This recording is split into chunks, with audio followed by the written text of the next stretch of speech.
Well, ultimately what drives economy, I believe, is in people's minds.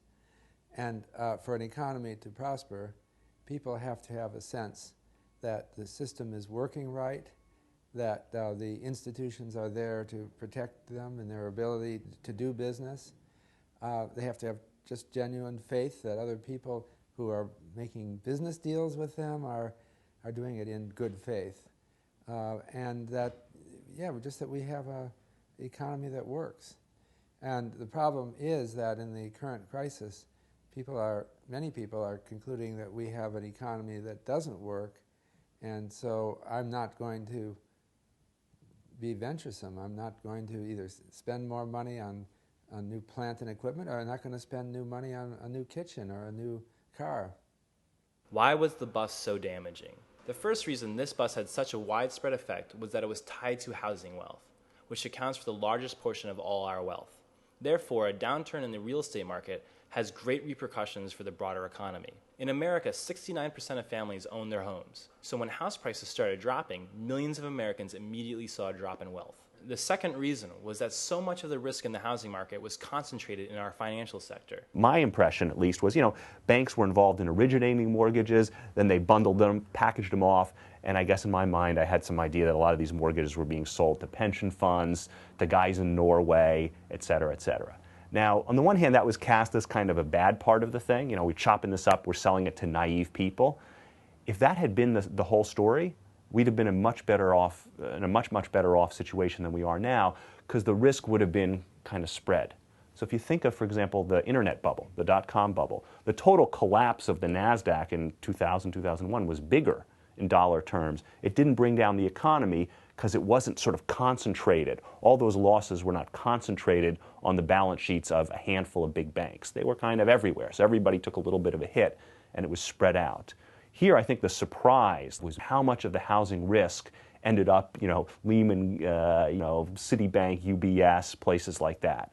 And something went wrong with kind of the securitization model. Again, we thought, naively, we thought people were slicing and dicing these mortgages and shipping them off.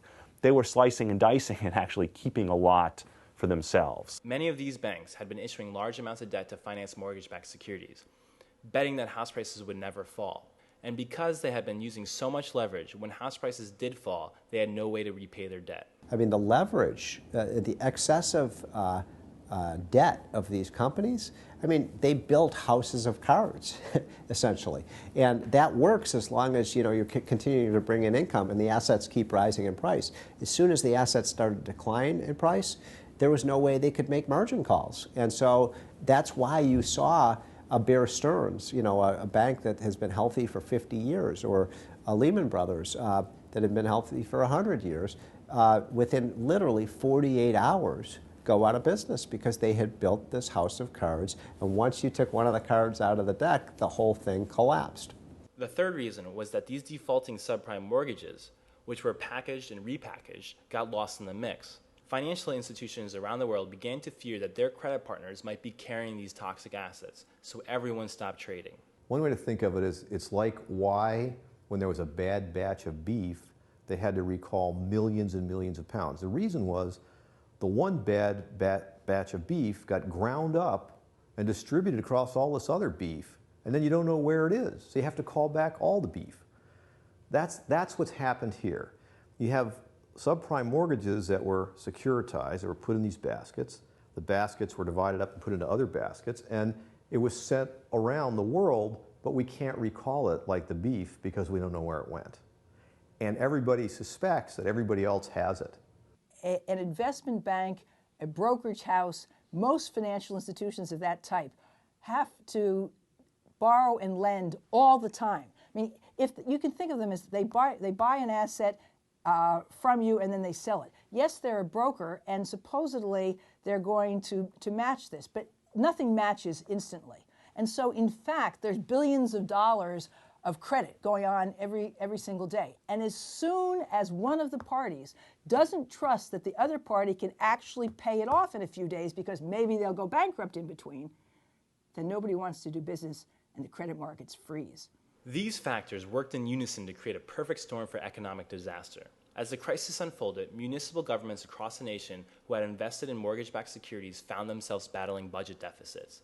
Businesses that relied on credit to finance their payrolls started going bankrupt, and homeowners began defaulting on their loans. And millions of Americans, bogged down by years of incurring credit card debt, struggled to stay afloat with little savings to fall back on. The consequences of our excesses did not stop at our borders. Financial markets are so interwoven now that when American institutions collapsed, they pulled many others down with them across the globe. The truth is that the hub of the global economy is the United States, and the rest of the countries are spokes. So when our financial system broke, it wrecked the entire financial system almost across the globe. Making matters worse, as America's economy shrank, so did our demand for foreign goods. In the first quarter of 2009, America was only importing 75% of what they had been importing in the first quarter of 2008.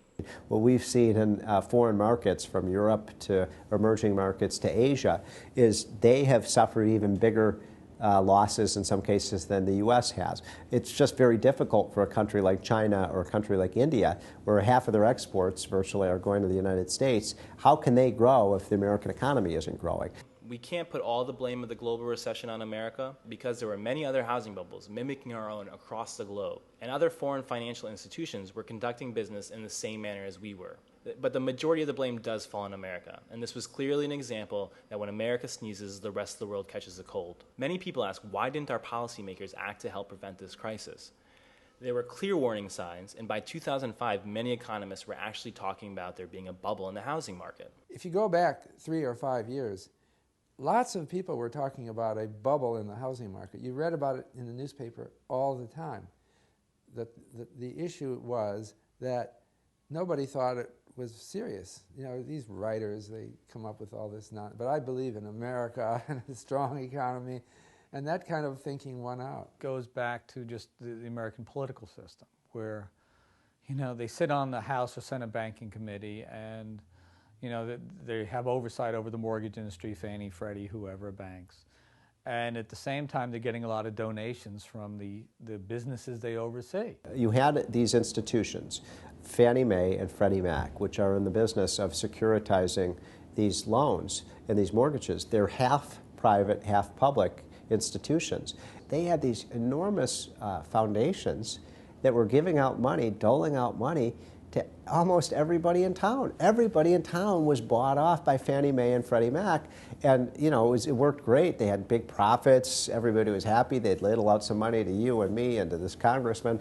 And then when the whole thing crashed down, people were saying, why didn't anybody pay attention to the balance sheet and the risky loans that they were taking on? Because nobody had an incentive to, because everybody got bought off. It is part of our political system where special interest groups can influence policymakers.